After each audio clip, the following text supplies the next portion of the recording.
Hi, Mimi 34. Emotionally invested in other people's lives and only mildly bitter about it. I live in Bristol, have a crippling tea addiction, and I narrate stories that make you feel like you've been hugged and slapped at the same time. Today's tale, it's part tragedy, part miracle, full chaos, and exactly what you didn't know you needed. Writes so meet Clara Hargrove, 28, unwed, underpaid, and emotionally over it. Former governess from Bath, a city famous for its Roman ruins, overpriced scones, and an eerie ability to drain the will to live out of any woman still waiting on a proposal after 25. Clara had what they politely call good character, which in Victorian England is code for you'll die alone. But at least the vicar likes you. Her life, a charming combination of ankle-length dresses, screaming children who weren't hers, and the constant hum of looming financial ruin. So when she receives a letter from James McAllister, a widower out in the wilds of Redfern, Colorado, offering marriage, a house, and something dangerously close to stability, Clara does what any woman teetering on the edge of a breakdown would do. She packs one suitcase, her last shred of optimism, and boards a train headed west. Because nothing says emotional security like crossing an ocean for a man you've never met, based on a letter and presumably a decent penmanship. She's expecting, well, not fireworks, but maybe a bloke with a functioning pulse and the decency to show up. Some kind of dusty romance. Possibly livestock. Instead, she gets a headstone, a handwritten apology from the station master, and a welcoming party made up of 7 children, who look like they haven't smiled since Queen Victoria's coronation. No, Jane's just kids, lined up like some sort of post-apocalyptic Von Trapp family minus the singing and joy. "You're late," says the eldest, because apparently sarcasm is genetic. And Clara, standing there in boots, 2 sizes too tight, holding a bag that now feels like a symbol of her terrible life choices, realizes something. She didn't just walk into a family. She walked into a legacy of chaos mid-crisis, wearing lace gloves and unresolved trauma. Honestly, she should have turned around. But the train had already gone, and one of the twins was holding her hand like hope had a pulse again. So no, Clara didn't come for this. But apparently this came for her. And so begins the great unraveling of a very proper woman who was just trying to avoid spinsterhood and somehow ended up with 7 dependents and a haunted goat. So Clara steps off the train boots. Dusty hope, mildly intact fringe, aggressively windswept, expecting the usual romantic cliche, a man in a hat holding a little sign with her name on it. Maybe a flower, a smile if the universe was feeling generous. Instead, she's greeted by a goat trying to eat someone's abandoned shoe, a dirt road that looks like it gave up halfway through being useful, and 7 children lined up, like a jury about to convict her for crimes against optimism. No one claps, no one smiles. One of them might be growling, it's hard to say. Honestly, it's less welcome to your new life. And more here lies your last shred of dignity, rest in pieces. There's no husband, no buggy, no welcoming hug from the man who wrote her letters, promising comfort and fresh air and possibly a future. Just silence, and not the peaceful kind. The haunted Victorian orphanage kind, the kind of silence that hums with trauma and skipped meals. She tries to speak, to introduce herself like some awkward aunt at a funeral tea. No one replies. The eldest boy, Tom, all of 16 and already dead behind the eyes, just folds his arms and says, "You're late." Right, of course she's late to a non-existent wedding. For a man who is, just to reiterate, very much dead, the sheer audacity of her. The rest of them just stare. Not a single tear, not a single question. Just varying levels of skepticism. And what appears to be existential dread in bonnets. The youngest, Sam, barely 4, is clutching a piece of string like it's emotional support.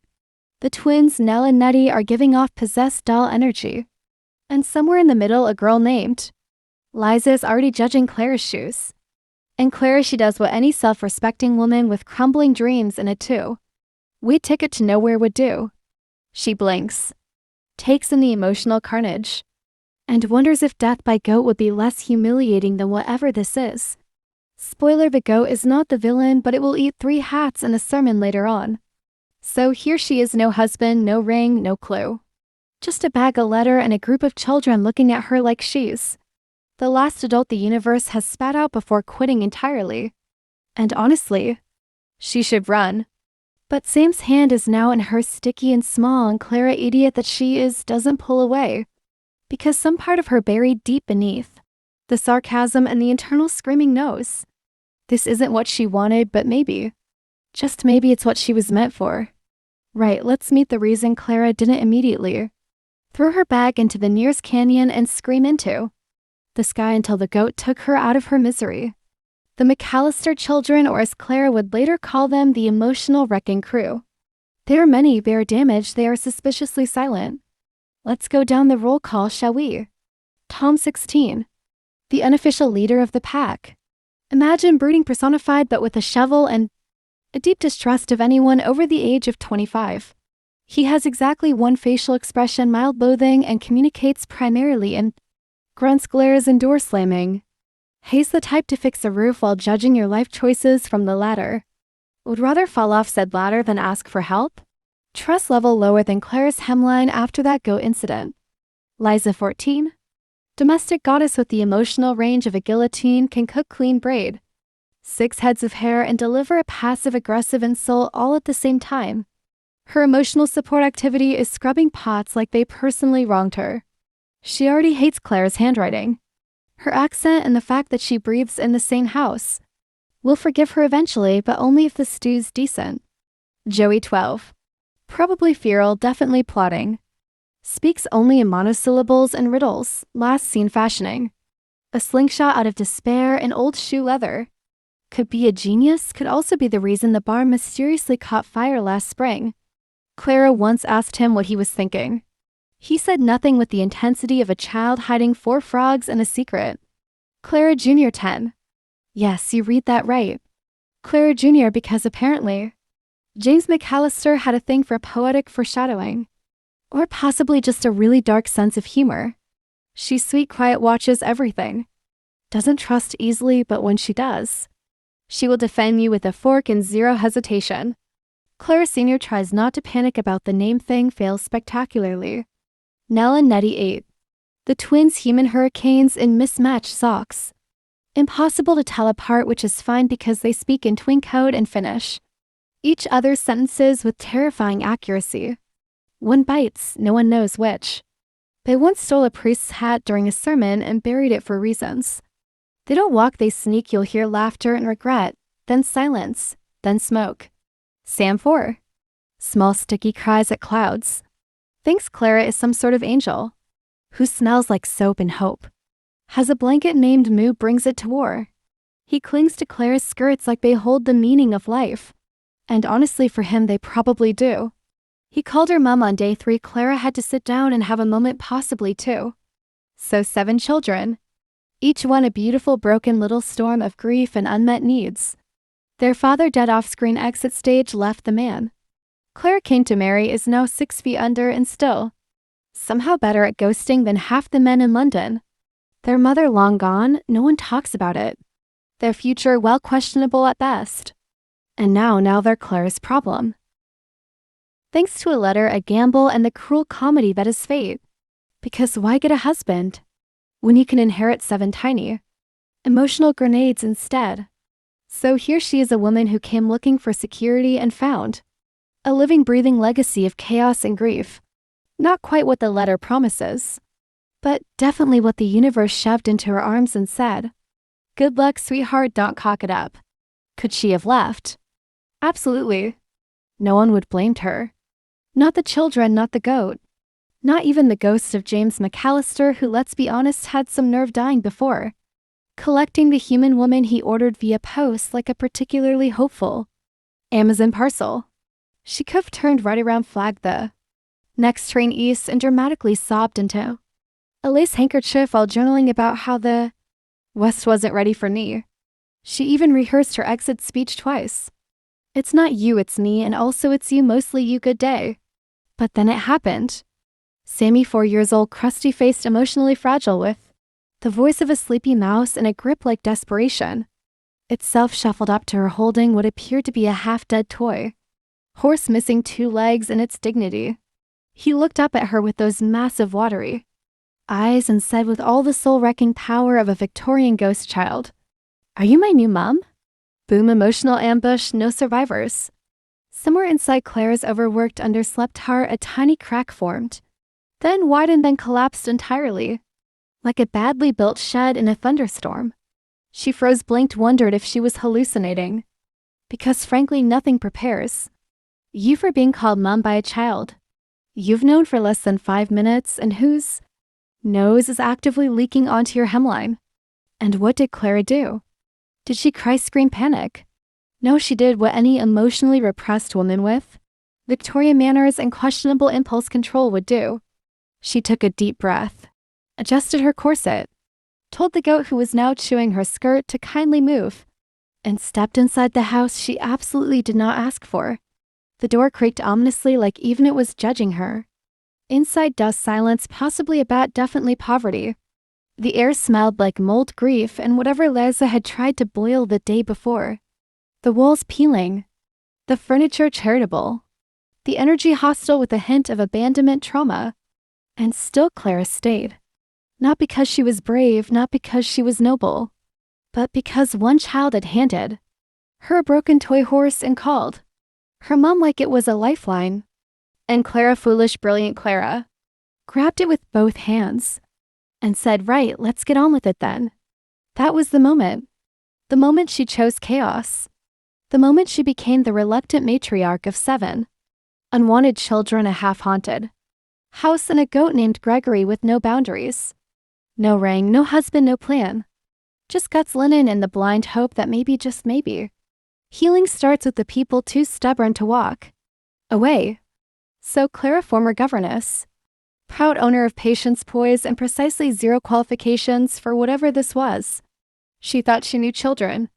She thought foolishly that governessing had prepared her.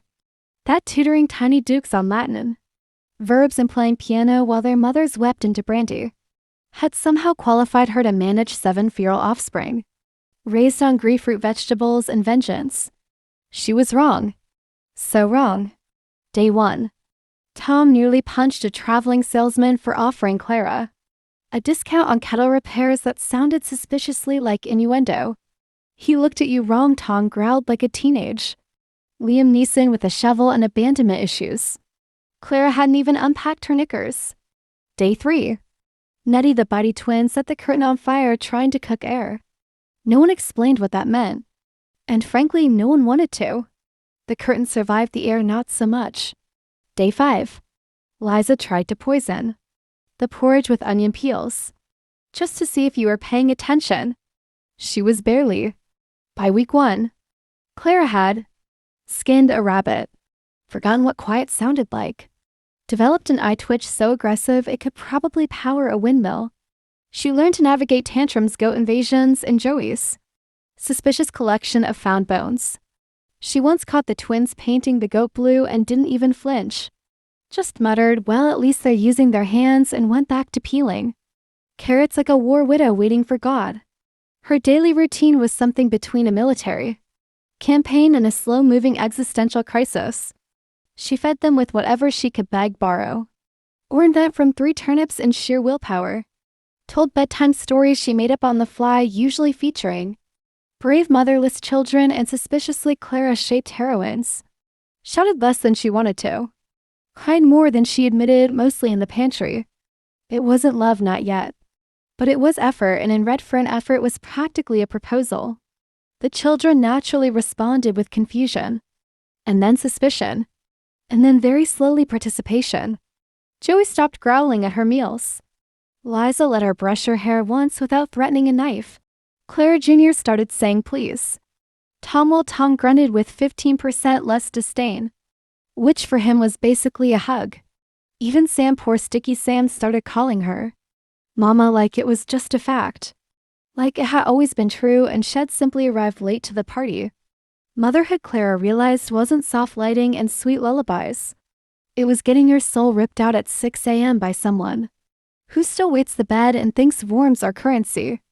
And yet, she stitched them back together with burnt porridge and half-decent lullabies and that look that says, "If you set fire to the pantry again, I will end you but also ill-hold you while you cry." Because that's what motherhood looked like here. Messy, reluctant, gloriously traumatic. But real. And somehow, for the first time in her very tightly corseted life, Clara was too bloody tired to be afraid of it. Now, if there's one thing small towns do well besides baking, passive aggression into their bread and naming every third man, Ezekiel, its gossip, and Redfern excelled at it.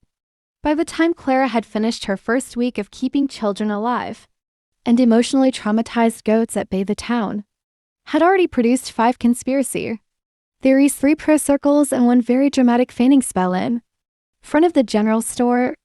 The English women's moved into McAllister's house. Someone whispered over a sack of flour like it was a war crime. With the orphans came the reply with the sort of tone usually reserved for syphilis and Methodist dancing. With the scandal, someone else hissed, and that was it, the holy trifecta. Scandal children, a woman with an accent. Might as well have painted witch on her front door and handed her a broom. The town ladies, bless their bunged-up bladders, reacted as expected. Pearls were clutched, rosaries were yanked. Gossip was weaponized like a hobby. Mrs. Eustace, president of the church ladies' sewing circle and full-time moral compass of the damned, fainted near the chicken coop and had to be revived with mint water and 2 hours of public outrage. One particularly enthusiastic deacon declared Clara an unmarried woman of questionable decency occupying the home of a dead man with 7 unclaimed children, which, to be fair, was technically accurate. But also mind your business, Leonard. And then, naturally, the preacher tried to do an exorcism, not joking. He showed up, Bible in one hand, suspicion in the other, and absolutely no sense of irony.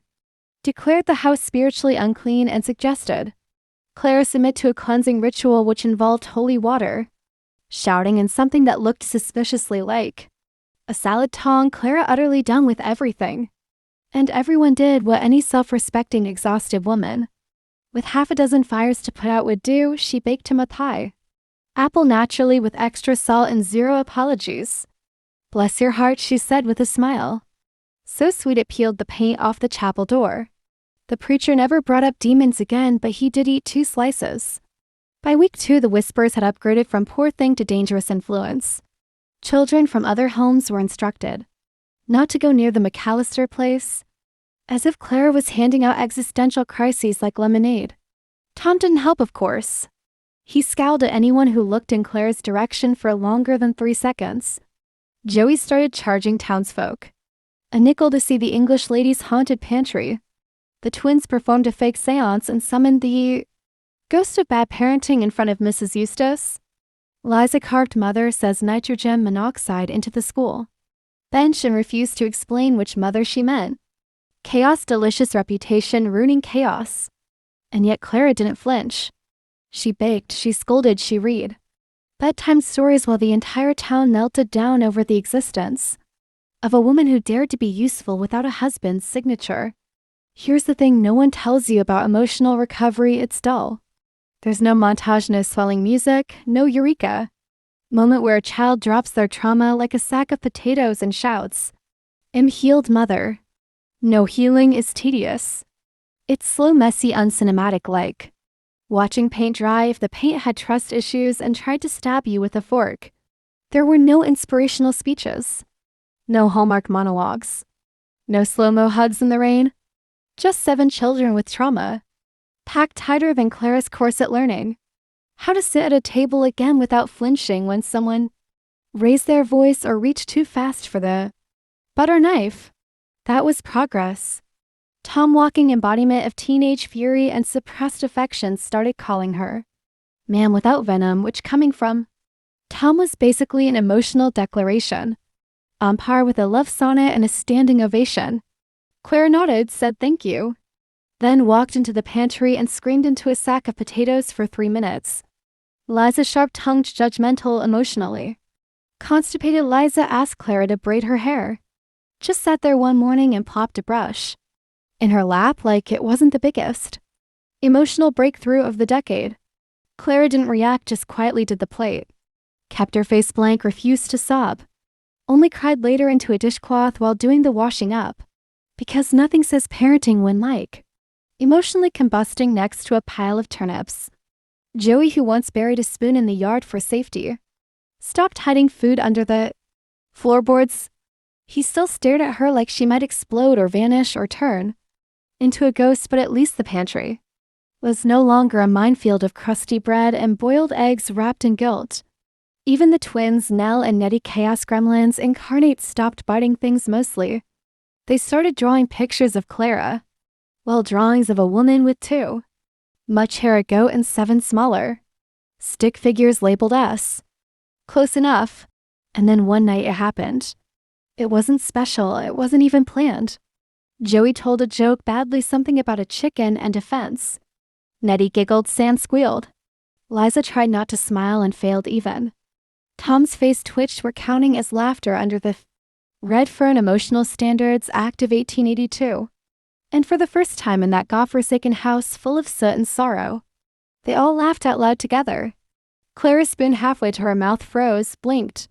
She absolutely did not cry into the soup, definitely not. That would have been weak and sentimental and wildly inappropriate for a woman who once wrestled a goat off a laundry line in the rain. Except she did, just a bit quietly behind the carrots.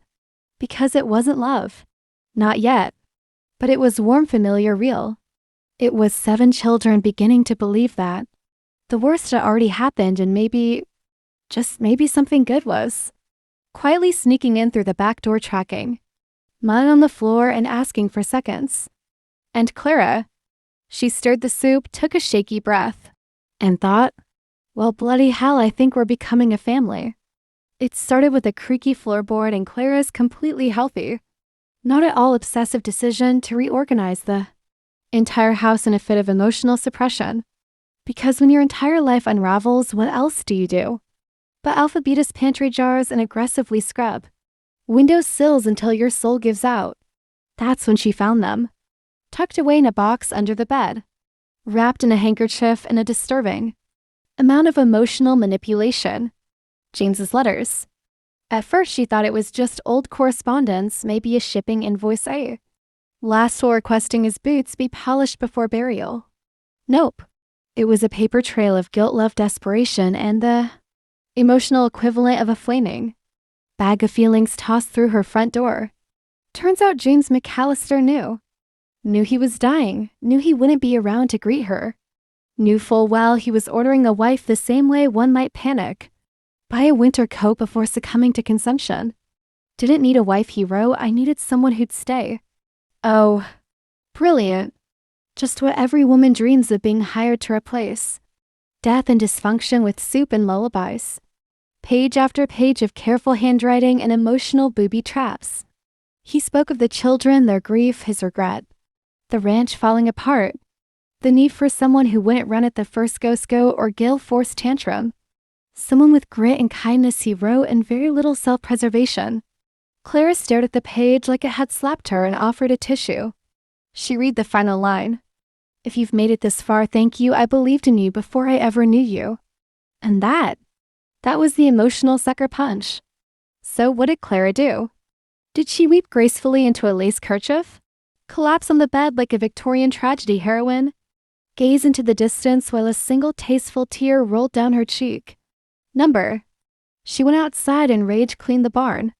Scrubbed troughs like they personally betrayed her. Shouted at a broom. Curse of the heavens, James, and every man who ever thought I believe in you was a suitable substitute for actual communication and consent.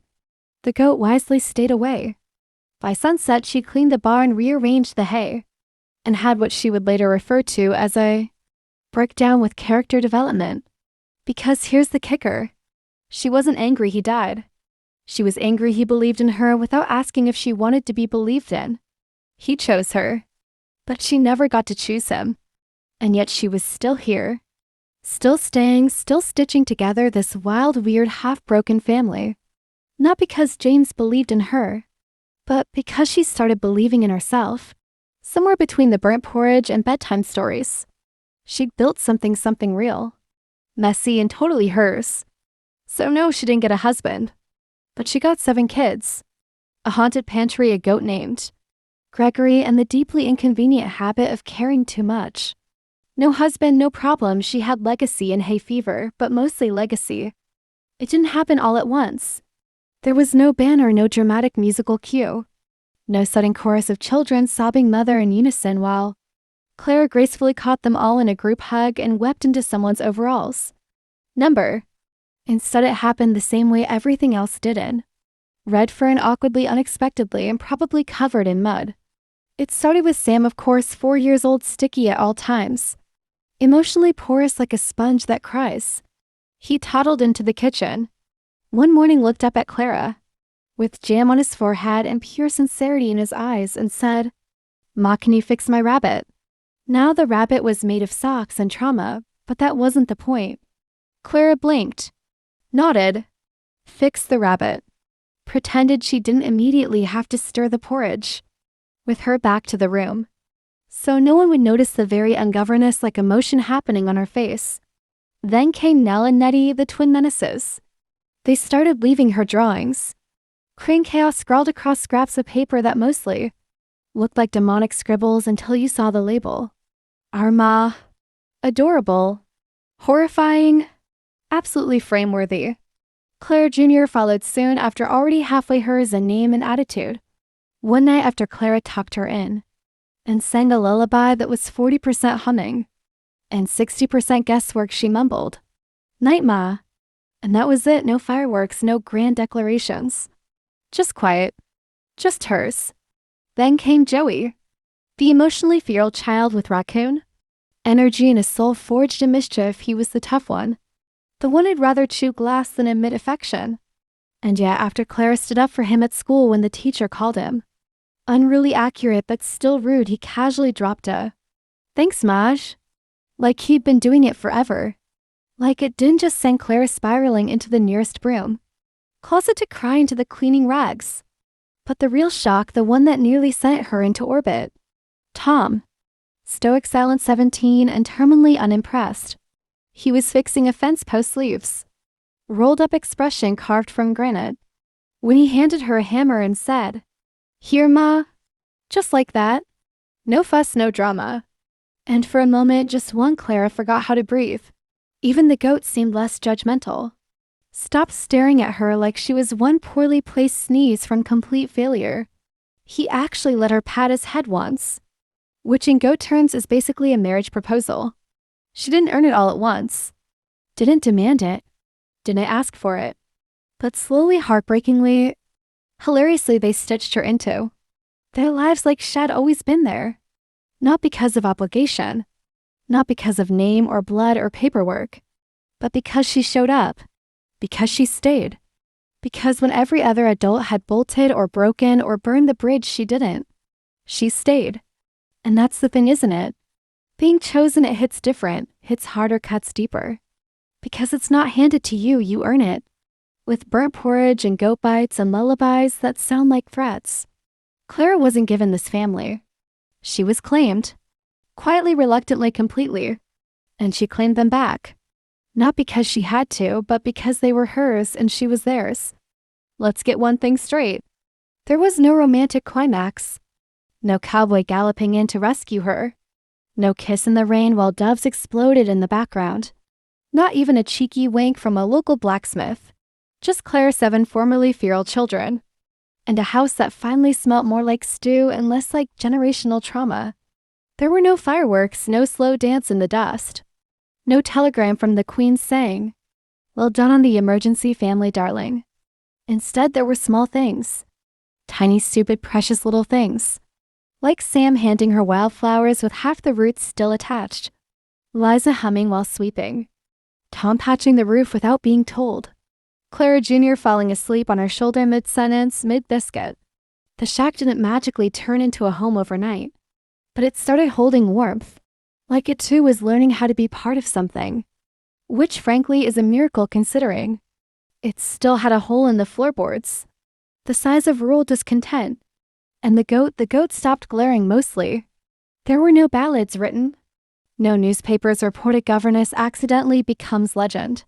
No one wrote poems about a woman who didn't leave, didn't break, didn't vanish. Because staying isn't sexy. It's not dramatic, it doesn't sell books. But it saves people. Claire wasn't their mother by blood. She didn't birth them, didn't name them, didn't even particularly like some of them at first. Looking at you, Joey, you emotionally complicated squirrel. But they chose her. Piece by piece, bad day by worst day. They let her in, let her stay. Let her carry the weight they'd been left holding. And she chose them right back. Not because she had to. Not because it was noble. But because it was right, messy, inconvenient, heartbreakingly right. There was no great declaration. No sign from the heavens. Just a table of kids. One burnt loaf of bread. And the quiet realization that she didn't want to be anywhere else. So no, this wasn't a love story. Not the kind with lace or lanterns or boots thudding up the stairs passion. This was something better. It was love that stayed. Love that healed. Love that chose instead of assumed. And honestly, that's the kind of Wild West. Miracle they don't write ballads about, but they bloody well should. Because in a world that worships drama and fireworks, Clara Hargrove chose something radical. She stayed. And in doing so became the kind of woman legends forget to mention, but children never do. Sometimes fate hands you a broken story, and you rewrite the ending in your own handwriting. Subscribe for more emotionally chaotic tales of survival, sass, and second chances.